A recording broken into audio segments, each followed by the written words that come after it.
Students, आज जो हमारा टॉपिक है वो सेल है, जो चैप्टर नंबर 4 से वाबस्ता है। ऑलरेडी हम लोग जो है चाहे एक लेक्चर इसका अपलोड कर चुके हैं, जो है सेल थ्योरी। आज जो लेक्चर है लेक्चर नंबर 2 है। क्योंकि चैप्टर का नाम है सेल एंड टिश्यूज़, तो चैप्टर को स्टार्ट करने से पहले लाजमी सी बात है, आपको सेल का कॉन्सेप्ट पता होना चाहिए।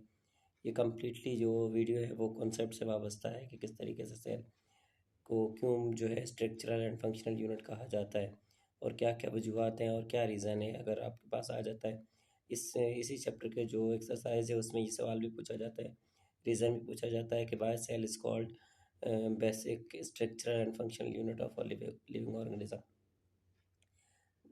जो आपने सेल की डेफिनेशन पढ़ी होगी वो छोटी क्लासेस से लेकर 3 क्लास या 5 क्लास से लेकर आपने स्टार्टिंग से यही पढ़ा होगा कि cell is the basic unit of life. अब लाइफ का क्यों बेसिक यूनिट है, क्या रीज़न है, क्यों हम इसको स्ट्रक्चरल एंड फंक्शनल यूनिट कहा है कहते हैं? क्योंकि जितनी भी एक्टिविटीज़ हैं लाइफ की, चाहे वो रिस्पायरेशन हो यानी एनर्जी बनने का अमल हो, या एक्सक्रिएशन हो, या जितनी भी मूवमेंट है, क्योंकि मेटाबॉलिक सिस्टम जितना भी कम्प्लीटली होता है वो सेल साइकिल के अंदर ही मौजूद होता है, सेल साइकिल के अंदर ही टेक प्लेस होता है।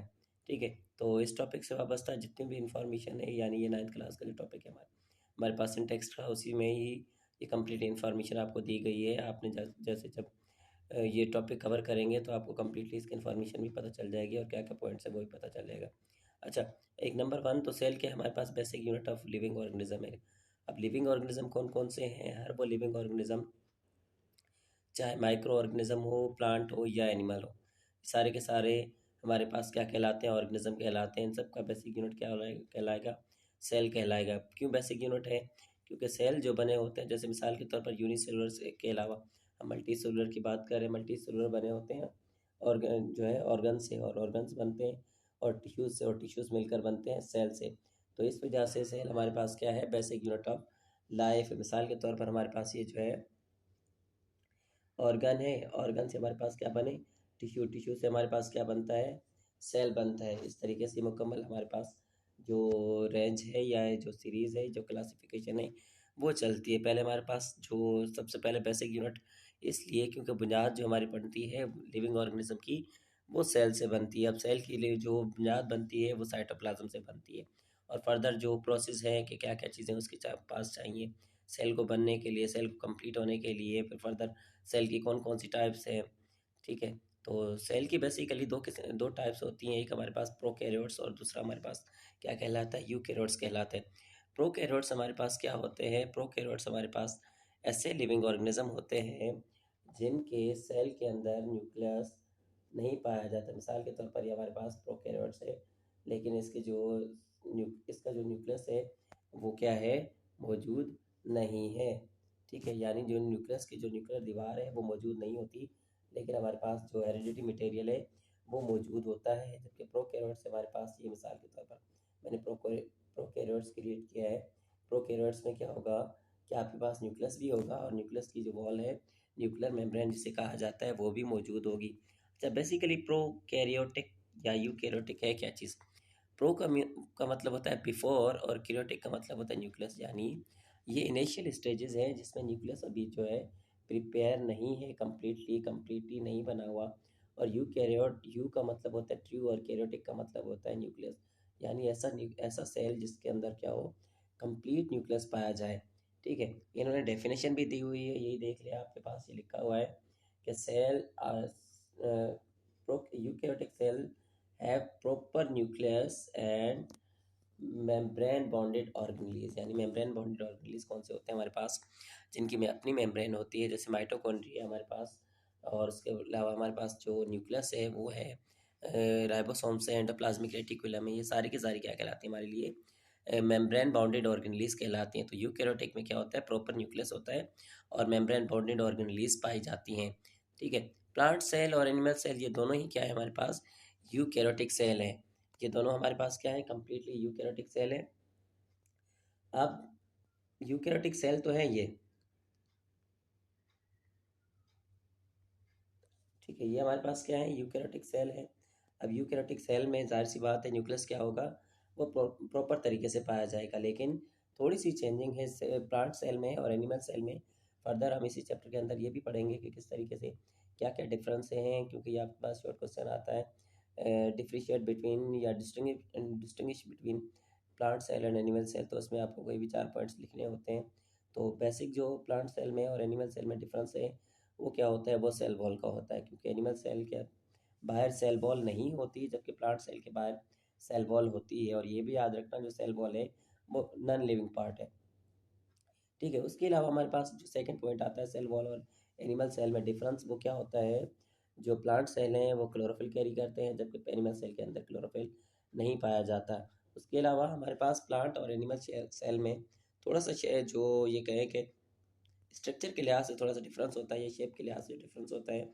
जो प्लांट होते हैं वो बेसिकली हमारे पास क्यूबिक फॉर्म्स में होते हैं। मिसाल के तौर पर हमारे पास जैसे बर्फ़ के क्यूब्स हैं, इस कंडीशन में हमारे पास क्या होगा, प्लांट सेल पाया जाएगा। जबकि हमारे पास जो एनिमल सेल है वो अंडे नुमा यानी स्फेरिकल स्फेरिकल पॉइंट्स में पाया जाएगा, स्फेरिकल स्ट्रक्चर्स पाया जाता है। जैसे मिसाल के तौर पर ये हमने ऊपर वाले स्ट्रक्चर्स दोनों बनाए थे, ये स्फेरिकल कंडीशन में बना दिए थे, तो ये हमारे पास क्या है, एक किस्म का स्फेरिकल शेप है, ठीक है। प्लांट एंड एनिमल सेल दोनों के अंदर क्या होते हैं, डिफरेंट ऑर्गेनलीज होते हैं जो स्पेसिफिक फंक्शन को सर अंजाम देते हैं, या स्पेसिफिक फंक्शन की जो एक्टिविटीज़ हैं वो कैरी आउट करते हैं। क्योंकि हम इसको कहते हैं कि हमारे पास स्ट्रक्चरल एंड फंक्शनल यूनिट है। लाजमी सी बात है, स्ट्रक्चर तो तब बनेगा जब सेल मिलकर टिश्यू बनाएंगे, टिश्यू मिलकर ऑर्गन, ऑर्गन मिलकर organ system, and then body बनेगी। लेकिन हमारे पास फंक्शनल यूनिट कैसे होगा, ये फंक्शनल यूनिट इस तरीके से है कि सेल के अंदर क्या है, साइटोप्लाज्म है। सेल हमारे पास क्या होता है, बेसिकली ये हमारे पास सेल है। मिसाल के तौर पर मैं ट्राई बनाने की कोशिश करता हूँ। सेल हमारे पास, ये सेल, सेल के अंदर हमारे पास जैसे प्रोकैरियोट्स यूकैरियोट्स सेल है, सेल के अंदर सेंटर में न्यूक्लियस पाया जाता है, न्यूक्लियस के बाहर यहाँ पर जो मटेरियल है जेली लाइक सब्सटेंस, ये हमारे पास क्या कहलाता है, ये साइटोप्लाज्म कहलाता है। इस साइटोप्लाज्म के अंदर क्या होती हैं, जितनी भी मेटाबॉलिक एक्टिविटीज़ होती हैं वो कंडक्ट की जाती हैं। मेटाबॉलिक एक्टिविटीज़ क्या होती हैं, यानी ऐसी एक्टिविटीज़ जिसमें कोई भी केमिकली तौर पर प्रोडक्ट बन रही हो, मॉलिक्यूल्स बन रहे हों, और ऑर्गेनिक मॉलिक्यूल्स क्या हो रहे हों, टूट रहे हों। यानी हमारे पास ये दो प्रोसेस हो रहे होते हैं, कैटाबॉलिक और एनाबॉलिक प्रोसेस, क्या इसके अंदर कंडक्ट हो रहे होते हैं। क्या बोल रहे हैं, energy flow occurs in cell through the break down of carbohydrate and respiration. जो एनर्जी बनती है सेल में वो किस तरीके से पहुंचाई जाती है, किस तरीके से फ्लो होती है, वो बेसिकली कार्बोहाइड्रेट एंड रिस्पायरेशन के प्रोसेस से होती है।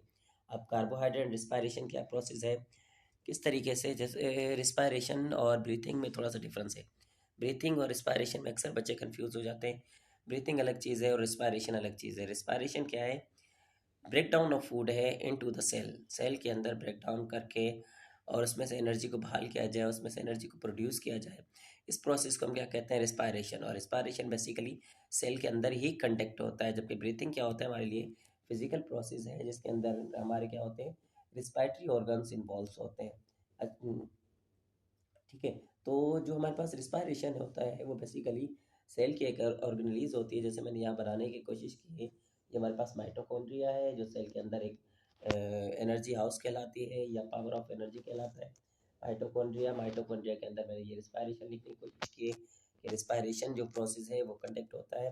रिस्पायरेशन किन चीज़ों की होती है, रिस्पायरेशन हमारे पास ग्लूकोज की होती है। अच्छा, ये भी याद रखना, ग्लूकोज कभी भी डायरेक्टली सेल के अंदर एंट्री नहीं करता। सेल के अंदर हमेशा जो है माइटोकॉन्ड्रिया के अंदर एंट्री नहीं करता कंप्लीटली, क्योंकि ग्लूकोज क्या होता है, उसकी निस्बत माइटोकॉन्ड्रिया के इस प्रोसेस के लिए लार्ज मॉलिक्यूल्स होता है, यानी कॉम्प्लेक्स मॉलिक्यूल होता है, या मैक्रो मॉलिक्यूल्स आप सफ़र कर लो, वो होता है। तो इसके पहले ये क्या होता है, इसका हाफ ये और ज़्यादा छोटा हो जाता है, यानी C3H12 और O3 यानी पायरविक एसिड में कन्वर्ट होता है। और पायरविक एसिड जाकर माइटोकॉन्ड्रिया के अंदर जो माइटोकॉन्ड्रिया की जो मेम्ब्रेन लेयर्स होती हैं, यानी जहाँ क्रिस्टिया और जो दूसरी इसकी मैट्रिक्स होती है, वहाँ जाकर ये अपनी एक्टिविटीज़ को कंडक्ट करवाते हैं।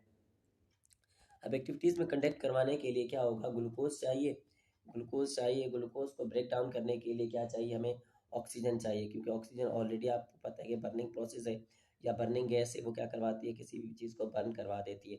अब इन दोनों के, यानी ये जो हमारे पास रिएक्टेंट है, इनके प्रोडक्ट क्या बनेगी, यानी हमारे पास जो एनर्जी बनेगी, जो इससे एनर्जी रिलीज़ होगी, एनर्जी के कुछ मॉलिक्यूल्स रिलीज़ होंगे, और उसके साथ कार्बन डाइऑक्साइड रिलीज़ होगी और H2O रिलीज़ होगा। अब सारा प्रोसेस हमारे पास जो रिस्पायरेशन करवाने का मकसद था वो इस एटीपी को हासिल करना था, ठीक है, यानी इस एनर्जी को हमें हासिल करना था, लाजमी सी बात है। तो ये एनर्जी तो हमारे काम की है। कार्बन डाइऑक्साइड हमारे लिए वेस्ट मटेरियल है, इसलिए हम क्या करते हैं, कार्बन डाइऑक्साइड को अपनी बॉडी से एक्सक्रिएट करवा देते हैं और वाटर को दोबारा हम अपनी बॉडी में यूज़ करवा देते हैं। ठीक है, इस तरीके से मुसलसल 24 आवर्स हमारी बॉडी के अंदर जो रिस्पायरेशन का प्रोसेस है वो चलता रहता है और हमारी बॉडी को एनर्जी मिलती रहती है। तो इस वजह से हम इसे क्या कहते हैं कि हमारे लिए क्या है, एक किस्म का फंक्शनल यूनिट है।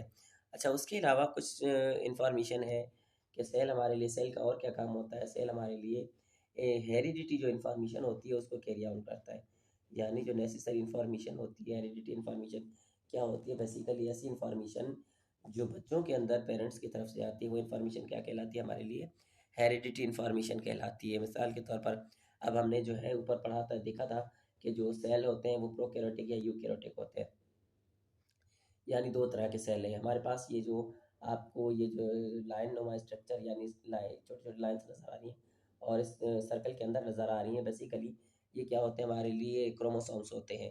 क्योंकि प्रोकैरियोटिक में क्रोमोसोम्स नहीं होता, या डीएनए या आरएनए होता है, और यूकैरियोटिक में क्या होता है, क्रोमोसोम्स की पूरी चेन पाई जाती है, एक नेटवर्क पाया जाता है। उसके अंदर क्या होता है, क्रोमोसोम्स के अंदर डीएनए पाया जाता है, उस डीएनए में यानी डीऑक्सी राइबोन्यूक्लिक एसिड पाया जाता है। अब डीऑक्सीराइबोन्यूक्लिक एसिड क्या करता है, ये आपकी बॉडी के अंदर ऐसी इंफॉर्मेशन रखता है जो आपके पेरेंट्स से आपके अंदर वाबस्ता होती है, यानी ट्रांसफ़र होती है। जब सेल साइकिल हो रहा होता है तो सबसे पहले डीएनए क्या करता है, अपनी कॉपीज़ बनाता है, ताकि फर्दर जब आप मदर सेल से जो है डॉटर सेल क्रिएट हो रहे हो तो उसके अंदर वो इन्फॉर्मेशन पास की जाए। आपने अक्सर देखा होगा कि जैसे एक स्पीशीज़ है, मिसाल के तौर पर आम का पौधा है, कभी आपने देखा हो कि वो खजूर के जो है खजूर का फल क्रिएट करता हो, इसको ऐसा बिल्कुल भी नहीं है। क्यों नहीं होता, क्योंकि उसके अंदर जो कोडिंग की गई है, कुदरती जो कोडिंग है, कुदरती जो इन्फॉर्मेशन है वो किसकी है, डी जो किस में किस जो डीएनए में है वो किस चीज़ की है, वो बेसिकली आम की ही है। इस वजह से वो आम ही पैदा करेगा, कभी और चीज़ नहीं पैदा कर सकता। हाँ, क्योंकि आजकल जो है बहुत ज़्यादा जदीद दौर मॉडर्नाइजेशन हो रही है, जेनेटिक की फील्ड में बहुत ज़्यादा तरक्की हो रही है। आने वाले वक्तों में हो सकता है कि इसके डीएनए के अंदर कोई ऐसी तब्दीली की जाए, वो साथ साथ में कुछ आम से निस्बतन कोई और चेंजिंग आने वाले वक्त में कोई फ्रूट्स वगैरह पैदा करने की कैपेबिलिटी भी रख सकता है। लेकिन क्योंकि हम जो है कुदरती या नेचुरल साइंस पढ़ रहे हैं, तो फ़िलहाल तो हम वो पढ़ेंगे चीज़ें जो हमारे पास क्या होंगी, कुदरती तौर पर होंगी। आर्टिफिशियल साइंस के अंदर हम ये बात नहीं कर रहे फ़िलहाल। ठीक है। अच्छा, कुछ इन्फॉर्मेशन इन्होंने एक्स्ट्रा पॉइंट्स के तौर पर आपको दी हुई है। ये एक्स्ट्रा पॉइंट्स में क्या-क्या दी हुई है इन्होंने, ये इन्फॉर्मेशन दी हुई है कि कहा क्या है, डीएनए क्या है, हेरिडिटी मटेरियल है। अब हेरिडिटी मटेरियल मैं ऑलरेडी बता चुका हूँ कि ऐसे सेल जो आपके पेरेंट्स से आपकी तरफ इन्फॉर्मेशन लेकर आते हैं, वो क्या कहलाते हैं, हेरिडिटी कहलाते हैं। अच्छा, और एक छोटा-सा पॉइंट है जो इन्फॉर्मेशन इन्फॉर्मेटिव है, वो मैं आपको बताता चलूँ। ये जो मैंने माइटोकॉन्ड्रिया बनाने की कोशिश की थी, यहाँ पर ये माइटोकॉन्ड्रिया क्या होता है, बेसिकली ये अपना ओन डीएनए करता है, या ये इसके पास अपना डीएनए होता है जो हमेशा जब भी सेल साइकिल में कन्वर्ट होता है तो इसके अपने डीएनए से ये जो है रिस्पायर करता है, जो है क्रिएट होता है, सॉरी, ये डेवलप होता है, सिंथेसाइज होता है, जो फर्दर सेल के अंदर ट्रांसफ़र होता है। उसके अलावा जो एक हमारे पास इंफॉर्मेटिव प्रोसेस है, या ये हमारे पास जो इंफॉर्मेटिव पेज है, वो है पार्ट है जो इन्होंने कलरफुल येलो कलर में दिया हो गया, क्या बोले कि जो पेरेंट सेल से इंफॉर्मेशन डॉटर सेल में ट्रांसफ़र हो, से क्या कहते हैं हम, हेरिडिटी इंफॉर्मेशन कहते हैं। मैं ऑलरेडी बता चुका हूँ। इसके अलावा इन्होंने क्या दिया हुआ है, कहा कि हमारे पास क्या है, cell are the smallest form of life, यानी सिंपल से सिंपल जो लाइफ की फॉर्म है वो सेल की, यानी सेल पर डिपेंड करती है। मिसाल के तौर पर हमारे पास जो यूनिसेलुलर एनिमल्स होते हैं, क्या उनके अंदर कोई एक्टिविटीज़ कम होती, बिल्कुल नहीं होती। वो रिप्रोडक्शन भी करते हैं, रिस्पायरेशन भी करते हैं, मूवमेंट भी करते हैं, सारी की सारी चीज़ें करते हैं। वो उनके अंदर फंक्शनल यूनिट भी पाए जाते हैं, यानी उनके अंदर अपनी बॉडी के जितने फंक्शन है वो भी होते हैं, स्ट्रक्चरल यूनिट भी पाए जाते हैं। इस वजह से हम सेल को क्या कह सकते हैं कि वो हमारे लिए क्या है, बेसिक यूनिट ऑफ लाइफ है। क्या बोल रहे हैं, your body content several billion cells organized into a 200 major types. जो हमारी बॉडी के सेल होते हैं वो तकरीबन क्या होते हैं, बिलियंस मिलियंस किस्म के टाइप्स पाए जाते हैं, लेकिन वो कितने किस्म के, 20 मुख्तलिफ किस्म के सेल उसके अंदर पाए जाते हैं, जो कि हमारे लिए जो हमारी बॉडी है, लिविंग ऑर्गेनिज्म यानी ह्यूमन बॉडी है, वो उसके अंदर 20 किस्म के 200 किस्म के मेजर टाइप्स पाए जाते हैं, जिसमें हमारे पास नर्वस सेल्स आते हैं, जिसमें हमारे पास एपिथेलियल की टाइप्स आ जाती हैं, जिसमें हमारे पास मसल सेल्स आते हैं। ऐसे और भी बहुत से हैं जो ये कहें कि कुछ नाम याद भी होंगे हमें, कुछ नहीं भी होंगे, कुछ बुक्स में हम पढ़ेंगे, कुछ नहीं भी पढ़ेंगे। अच्छा, उसके अलावा क्या बोल रहे हैं, some functions perform by cell are so vital for existence of life. कुछ फंक्शंस ऐसे होते हैं जो सेल ही परफॉर्म करता है, जो ज़िंदगी के लिए बहुत ज़्यादा ज़रूरी होते हैं। मिसाल के तौर पर रिस्पायरेशन, अब रिस्पायरेशन सेल के अलावा कहीं पर भी नहीं होती, क्योंकि सेल के अंदर माइटोकॉन्ड्रिया होता है और माइटोकॉन्ड्रिया के अंदर ही रिस्पायरेशन टेक प्लेस होती है। तो रिस्पायरेशन सेल के अंदर क्या होगा, सेल नहीं होगा तो ये रिस्पायरेशन नहीं होगी और एनर्जी नहीं बनेगी, और एनर्जी नहीं होगी तो कोई भी जो है सेल का जो फंक्शन है वो परफॉर्म नहीं दे सकते। और सब सेल परफॉर्म नहीं करेगा तो टिश्यू नहीं करेगा, टिश्यू नहीं करेगा तो ऑर्गन, ऑर्गन नहीं करेगा तो ऑर्गन सिस्टम। इस तरीके से बॉडी आपकी मुकम्मल तौर पर क्या हो जाएगी, डीएक्टिव हो जाएगी। उसके अलावा क्या है, फोटोसिंथेसिस। अब फोटोसिंथेसिस यानी प्लांट जो अपनी ग़िज़ा बनाते हैं, यानी फोटोसिंथेसिस क्या है, एक ऐसा अमल होता है जिसके ज़रिए जो ऑटोट्रॉफ्स प्लांट होते हैं वो अपनी ग़िज़ा बनाते हैं, यानी सेल्फ डिफेंस, सेल्फ प्रोडक्शन करने वाले प्लांट्स। अब उनके अंदर फोटोसिंथेसिस होता है। फोटोसिंथेसिस कहाँ होता है, सेल के अंदर होता है। सेल के अंदर कहाँ पर, जब माइटोकॉन्ड्रिया सेल के अंदर पाया जाता है। अब हम सॉरी, माइटोकॉन्ड्रिया जो क्लोरोफिल पाया जाता है, वो क्लोरोफिल क्या कर पाता है, फोटोसिंथेसिस में हेल्प करता है। तो लाजमी सी बात है, अगर वो सेल के अंदर पाया जाता है तो ये भी प्रोसेस फोटोसिंथेसिस का कहाँ होगा, सेल के अंदर ही होगा। ठीक है, तो फोटोसिंथेसिस क्या है, बेसिकली फोटोसिंथेसिस हो या रिस्पायरेशन हो, ये क्या है, कैसे हम एक ऐसे फंक्शंस हैं सेल के, अगर ये परफॉर्म नहीं करे तो सेल क्या करेगा, सेल पर एग्जिस्ट ही नहीं कर सकता, सेल जिंदा ही नहीं रह सकता।